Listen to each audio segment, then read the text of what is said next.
یہ قوم سوئی ہوتی ہے.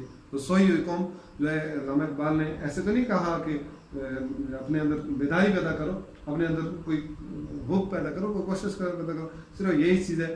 صرف یہ نام نہیں, ہم آپ کو یہ دس نہیں دیتے کہ صرف عشر کرنی ہے مدرسے کے لیے, صرف فطرانہ ہی کرنا ہے اور صرف جو ہے وہ مدرسے کا کام کرنا ہے. مدرسے کے ان کاموں کے ساتھ ہم یہ بھی کہتے ہیں کہ یہ بھی تربیت کا ایک حصہ ہے, یہ بھی آپ کے روزمرہ کی زندگی کے کام ہے.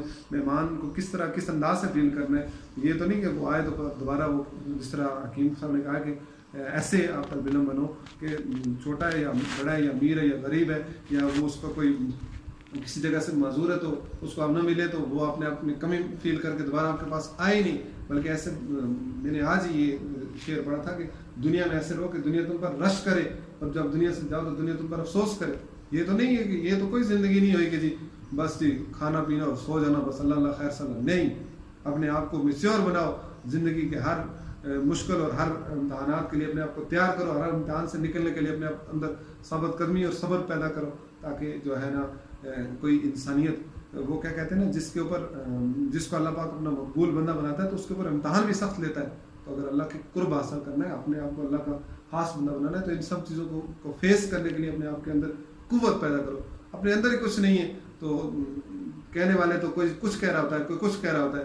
اگر لوگوں کی باتوں میں لوگوں کے معاملات کو سامنے رکھ کے اگر آپ چلتے ہیں تو اس کو جینا نہیں کہتے. اپنے اندر خود ایسی کوالٹیاں پیدا کریں, اپنے اندر وہ کوشش کریں. اب رات کی بات ہے کہ استاد محترم نے میسج کیا آنن فانن, اب میں فاروق اعظم کالونی تھا کہ اس کے بعد میں نے ایک کلاس اور بھی لینی تھی کہ ڈوک فتح جانا ہے اور بڑھ کے جو ہے لنگر جو ہے وہ بھی تقسیم کرنا ہے.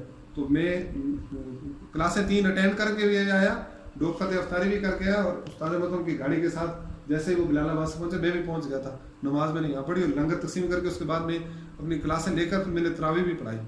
اور اس لیے مجھے پتا ہے کہ یہ سارے کام میں نے کرنے, اگر میں ایک ہی دفعہ کہتا تھا ٹھیک ہے استاد جی آپ خود ڈوک فتح چلے جائیں, میں نہیں جاتا تو استاد محترم ادھر رحمت کو بھیج دیتے. ایسے بھی ترکیب ہو سکتی تھی تو خود ڈوک فتح چلے جاتے, رجب کو بھیج دیتے, کمران صاحب کو فون کر کے کہتے آپ میری جگہ چلے جاؤ. کام نہیں روکتے, یہ کام میں نہ ہوا تو کوئی اور کرے گا, لیکن مزہ تب آئے کہ کام تم کرو تو دوسرا بندہ خود تعریف کرے کہ فلاں بندے نے یار یہ کام کیا اور یہ نظام چلا ہے. اب ہم مدرسے کے بچوں کو کس انداز سے کس طرح ایک بندے کے میں بچہ نہیں آتا تو ان کے گھر جاتا ہوں یا کسی کو فون کرتا ہوں کہ یار مہربانی کرو بچوں کو بھیجو.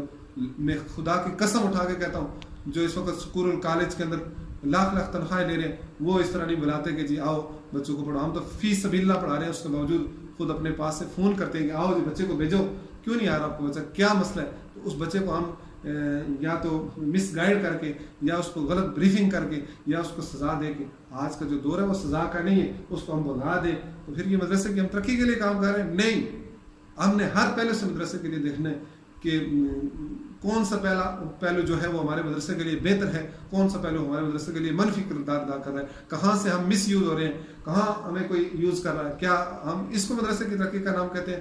کیا یہ ہم مدرسے کی فلاح کے لیے کام کر رہے ہیں؟ نہیں, کہ ایک بچہ مدرسے میں آ رہا ہے تو اس کو ہم بگا دیں. شیطان جس وقت مجلس لگاتا ہے سالوں کو جو ہے وہ اکٹھا کرتا ہے کر کے کہتا ہے کہ بتاؤ آج کی کیا رپورٹ ہے, کس طرح آج کیا کیا کام کیے. کوئی آ کے کہتا ہے میں نے زناکاری کرائی, چوری کرائی, ڈاکے مرائے, 2 بھائیوں کو لائے, میاں بیوی کو لڑایا, بیٹے اور اولاد کو آپس, ماں اور بیٹی کو, باپ اور بیٹے کو آپس میں جدا کر دیا. تو سب کو کہتا ہے شاباش ماشاءاللہ آپ نے بڑا اچھا کام کیا. لیکن ایک چھوٹا سا اٹھ کے کہتا ہے کہ میں نے آج مدرسے کے طالب علموں کو اٹھا کے, اسکول کے طالب علم کو جو ہے اس کو اٹھا کے گھر میں اٹھا دیا, وہ اس کو گلے کے ساتھ لگاتا ہے. کیوں؟ تعلیم کی اہمیت ہے تو تب اس نے اتنی اہمیت دی. وہ سارے انہوں نے اس پر اعتراض کیا کہ ہم نے اتنے بڑے معاملات کیے لیکن اس کو تو نے اتنی بڑی شاباش اور گلے کیوں لگایا. وہ اس نے کہا آؤ میں آپ کو اس کی بھی بتاتا ہوں. ایک جاہل بندے کے پاس لے گیا, کہتا ہے یہ زمین آسمان یہ اس کے اندر جو کچھ ہے کیا یہ سوئی کے نکے سے گزر سکتی ہے؟ وہ کہتا ہے استغفر اللہ, اتنی بڑی زمین اتنے آسمان یہ اس کے اندر. اب اس کے پاس علم تو نہیں تھا, آگے پڑھے لکھے بندے کے پاس وہ جاتا ہے اور جا کے اس سے پوچھتا ہے کہ یہ زمین آسمان یہ ساری چیزیں اللہ سوئی کے نکے سے گزار سکتا ہے؟ تو اس نے کہا یہ تو بہت چھوٹی سی چیزیں, اس سے بھی کوئی بڑی چیز ہے.